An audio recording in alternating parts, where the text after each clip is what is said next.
Welcome, ladies and gentlemen. This is the preamble slash disclaimer, so here we go. Disclaimer. Like the title probably says, this is a project that will never see the light of day. Not the video itself, because you're probably watching it, but the project that the video is talking about. So, without any more, there will be a larger explanation why this project will never see the light of day, but that will be on the far end of the video, or even on the last video if this ends up dragging more than I want to place in the time span of one video. So, yeah, that's it. Let's start. From now on, it's gonna be the whole video. See you at the end. Well, let me now show you the tweet that sparked the idea for me to translate the paper version of this project to a digital version of it. More or less, every time I did work on this project, on and off for years-ish, I always work on paper, and sometimes, of course, in docs, but mostly anything was on paper. Of course, I will be honest, not everything is digital right now, mostly it will probably never be. But the idea is here. The tweet, as you can see, asks about if you were given a budget to a AA game, what you would do. And, well, knowing me, it is a turn-based game, something that I really enjoy, and, well, the one that quote-unquote I worked more was, of course, a mech version, a combined arms mech game. So, I think this is the best introduction to the project, and I will be talking about the gameplay, the two types of gameplay the game would have, in quotation marks mostly, what I'm saying.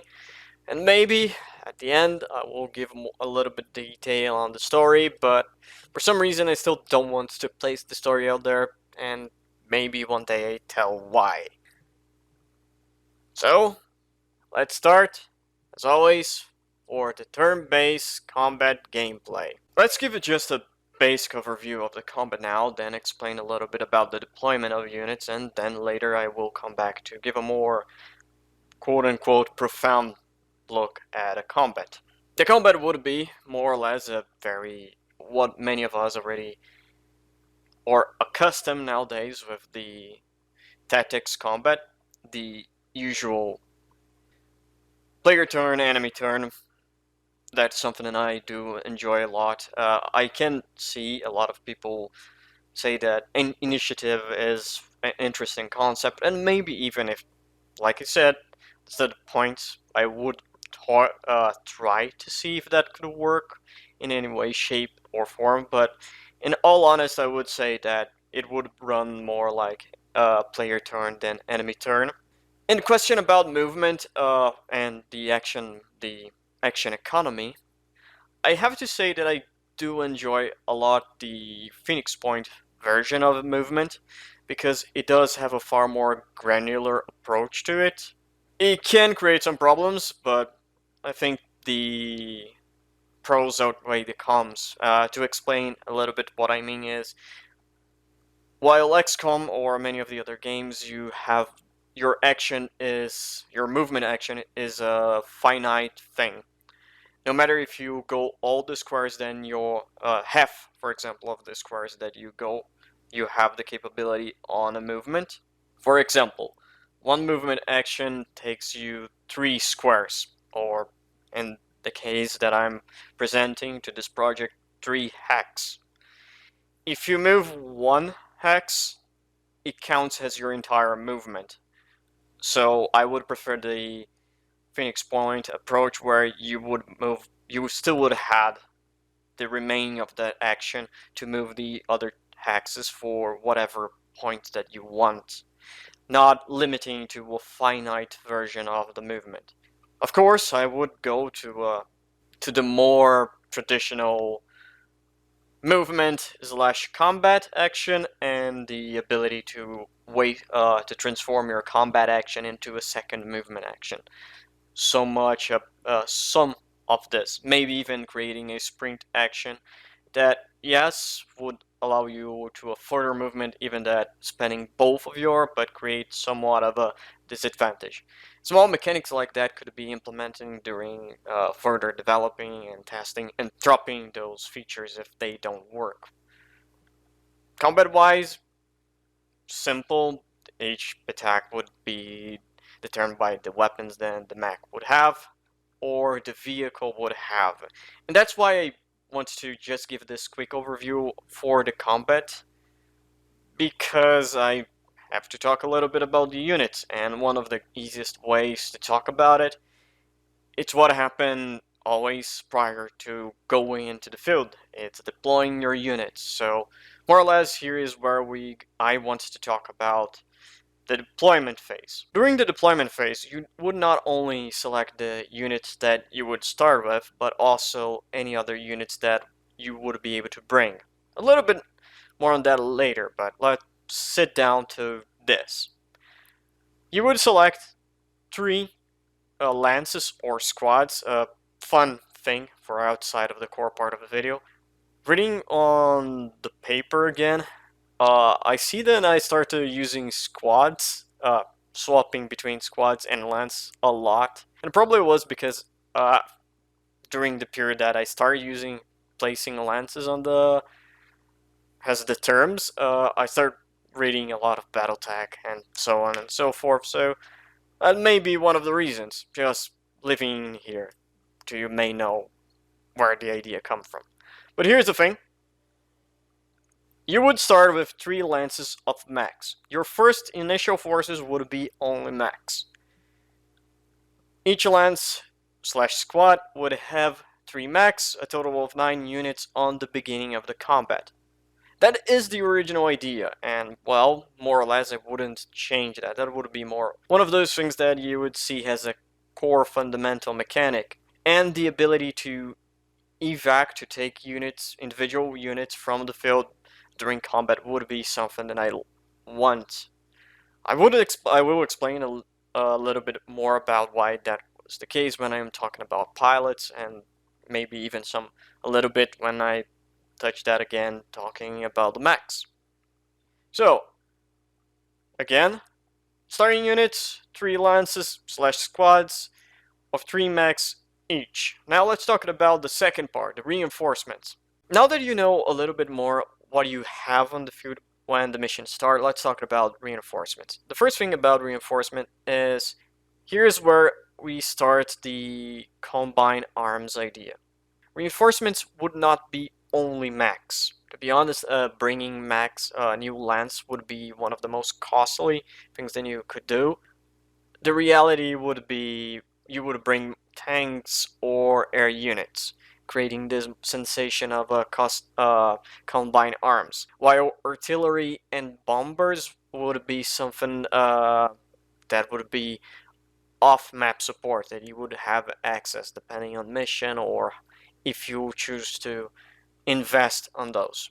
The idea behind reinforcements is to not have this static battle from both sides, because, well, we all know that in most of these games, reinforcements from the enemy side is always almost guaranteed. It's not, you're always going to see the enemy reinforcing, and the idea that no matter how large your organization is when you're playing a game like this, you can't reinforcement it's interesting. Let's put out there. So I would like that idea be changed, allow you to put more units. And that does also create the opportunity to cycle units. For example, you create a lance of more glass cannon type of mechs.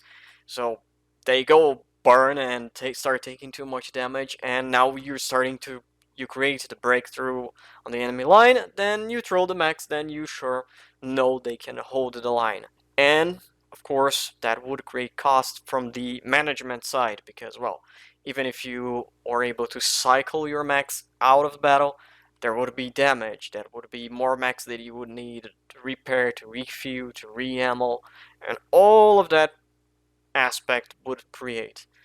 Now, like I said, I will talk a little bit more individual about the units that you would bring, but reinforcements would be extra mech lances, tanks and air units. I always a little bit mad on the air units, and I will explain when I touch a little bit on those. But the idea is never that you would just double the amount of mechs that you have. You would not have a scenario where you would have 19 mech, 18 mechs running around. See more or less like a point system where you would always have more points than the 9 mechs that you have in the field, so you could deploy more things. But if you really want to keep pushing more fresh units, you would need to take things out of the field. And one of the ideas is that the air units, different than mechs or tanks, they require fuel, so they will need to be cycled out from the combat. With that being said, I will just talk a little bit about off-map support, artillery, and bombers. I see artillery to more of this focus in a small area, while the bombers would be a more bombing run approach. So, of course, upgrades and those things could change depending on your management side of things, more of your investment outside of that, so that's why I'm not touching too much. But it is said that artillery and other air support could be a thing, even for example ammo drops, and later down the line, a lot later down the line, things like weapons change for some of the mechs. That is for later, really later on the game side of story, but just living the idea right here. Now that we have a general overview for the deployment, or for what you can deploy, let's start focus a little bit. First, I want to start talking about the mech squads slash lances.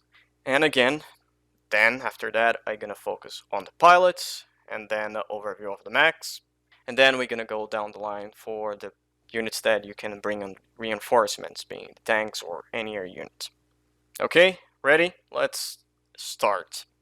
A mech lance slash squad will be with one squad slash lance leader and 2 other pilots. Now, to be a little bit more focused on that, only hero pilots can be leaders. Like I said, this is just overview on that aspect. I will be talking a little bit more about the difference between heroes and generic pilots on the focus part of about the pilots. Player can evac units individual, so you don't need to evac the entire lance slash squad.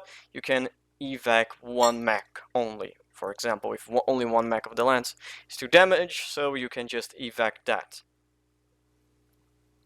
Mission XP will be divided for all the units there were in the field, will be divided among all the pilots, but kills XP will be individual. So each kill that a unit does, it will only that a pilot does, it will only give to that character.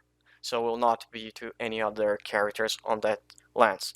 But again, the XP given for an entire mission will be divided for everyone. This will be 2 sources of XP. Balance that would be probably a nightmare, but I think it's a idea, and a little bit of spoilers for part ahead, since tanks or air units wouldn't have the pilots, it would be more to focus on allowing giving the kills to the pilots, so focus a little bit more on the mech gameplay even if you have the combat arms idea.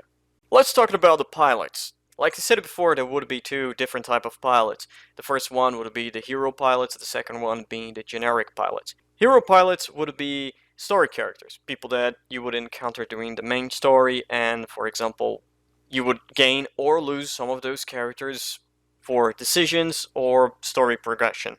They would have some skills and ability different, exclusive for those characters, that would more or less focus those type of pilots in a playstyle.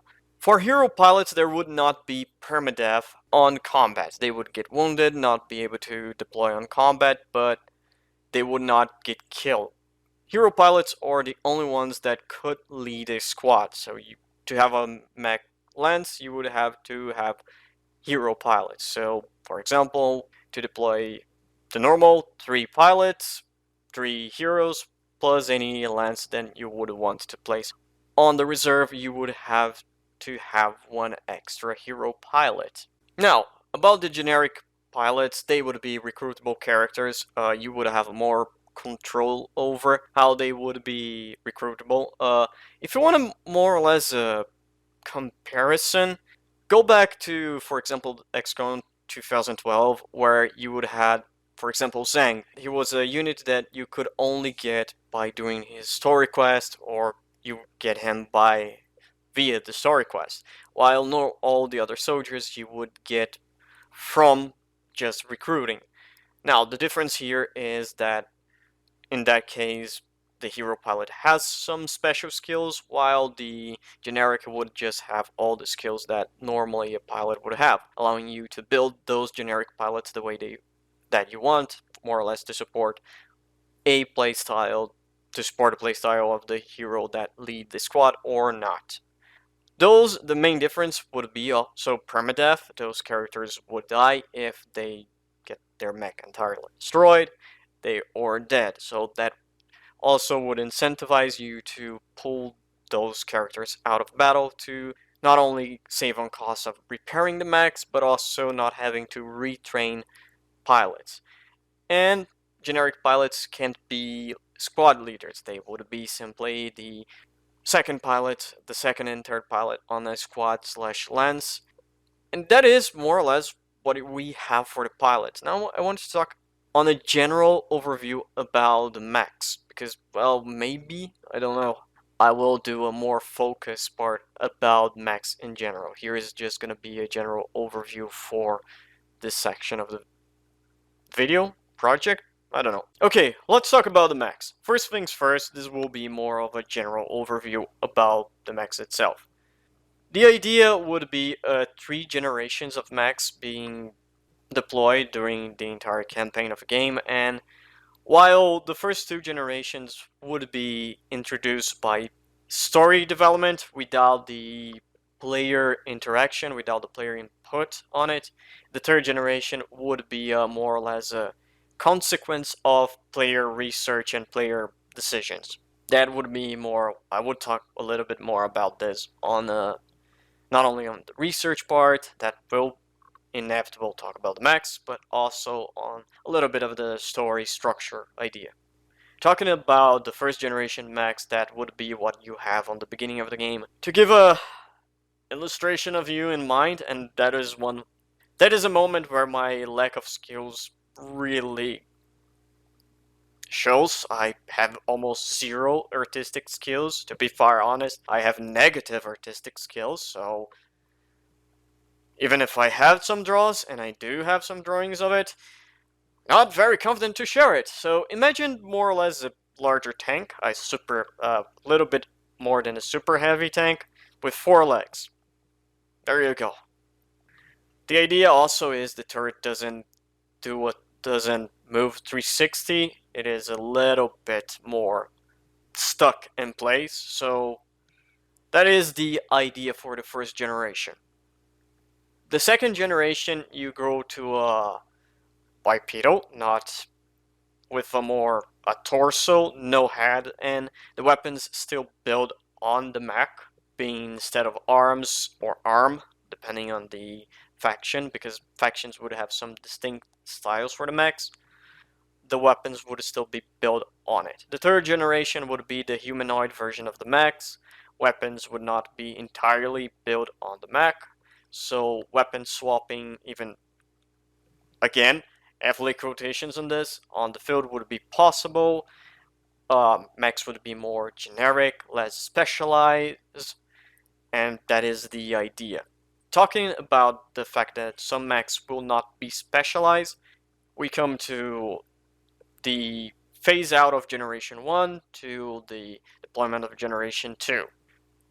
Being a more story based event, the difference would be that Generation 1 mechs would phase out in almost entirely, relegate to a more support role, so they would not be the mainline mechs, but they would be transform into anti-air units, or transform it into a more missile artillery unit, and some other support roles they can fulfill in combat. They would be in the gameplay mechanic. Also, you would lose a lot of the customization that you have. So, for example, all the mechs would be customizable from outside just some cosmetic paint job or emblems to a more to the weapons and some of the equipments that the mechs would carry. After that transition, the Generation 1 mechs would be constructed in a form they're supposed to be specialized, so they would lose the customization outside from cosmetic, and they would be relegated to a reinforcement deployment. You would not feel the lance of first generation mechs on the first deployment. The difference between in that from Generation 2 to Generation 3 would be that mechs from Generation 3 would be too expensive, so they would not be widely deployed, and of course Generation 2 would be the more would be under production for more years, and many of the nations, countries, factions would have a larger amount of those to just simply let they go to waste. So what you end up having is lenses would be filled with two Generation 2 mechs and one Generation 3 on the leading side. Of course, story would may allow some factions to deploy a full lens of third generations, but that would be the idea, and well, players could also do that too. Of course, because well, I like the idea. There would be a fourth generation, but they would be relegate something along the lines of the prototype mechs from Generation 3, mechs that utilize prototype weapons, or themselves are a prototype, special mechs from the factions that the player could, after combat, acquire and change the paint job to reflect. Some small things like that. Again, giving a simple overview about the idea of mechs. It would be customizable depending on which generation. The first generation would be just the customization of the turret, plus any cosmetic, being a paint job or emblems. Some equipment would be allowed for the player to attach. Second generation would be a little bit different, depending on the research the player does. You would have more equipment or variants of the mech, for example, a light version of the mech that loses one slot for weapon and armor for better mobility, while heavy loses mobility to more armor. The third generation would follow the same line, but also would have a less specialized idea, with being that you equip weapons and you could swap weapons more easily than Generation 2, because like I said, Generation 2 and 1, or entirely the weapons are built in the mech. Generation 4 being any type of prototype weapon, prototype mech, or something, or the Nation Pride that would be fielded by some hero pilots from other factions, so on and so forth. So here's the thing, I decided to split the video. That would be one long form thing. I decided to split it in a couple parts. On itself, I don't have a problem doing a long form video, but I will be honest, knowing myself, if I kept working on one long form video, there is the probability that I would just end up dropping. So the idea is more or less finish the first part, place out there, and that be an incentive to, well, do the rest. Truth be told, yes, re-listening and doing the edit, I do know there is a lot of problems. I think some of it that I personally see out of the bat without overanalyzing anything. Like I said, there's nothing to analyze, but here's the thing. Multiple sources of XP in the same mission, being the mission XP and the individual kill per XP. A lot of stuff like that can overcomplicate much. Not only that, but even the reinforcements, the one of the two things that I would say a core mechanic is convoluted, could become convoluted, even if, well, I do have point-based idea on paper. I didn't yet digitalize well enough to my satisfaction. Something that I will be honest, there's a lot of parts of the video that may be a little bit underexplained, and it is because even when I'm digitizing the things that I have from paper, they, for me, feel like they are underdeveloped, and I will redo on paper at some point. And that is one of the pitfalls. One of the pitfalls is I always don't like the fact how something is. I will tear the whole wall down and build it up again. Now, one of the reasons that I will place here is I know my skill sets, and like I said, one of the first times that they appear lacking is on the artistic view. I can't draw for shit. There are drawings about how the max, the UI, or things like that would be, but again, I can't do those for shit. But ladies and gentlemen, more or less, that's it for this video. Again, it is good. I won't deny it's a little bit good to put this out there. So, for the half person that will be end up watching this, thanks.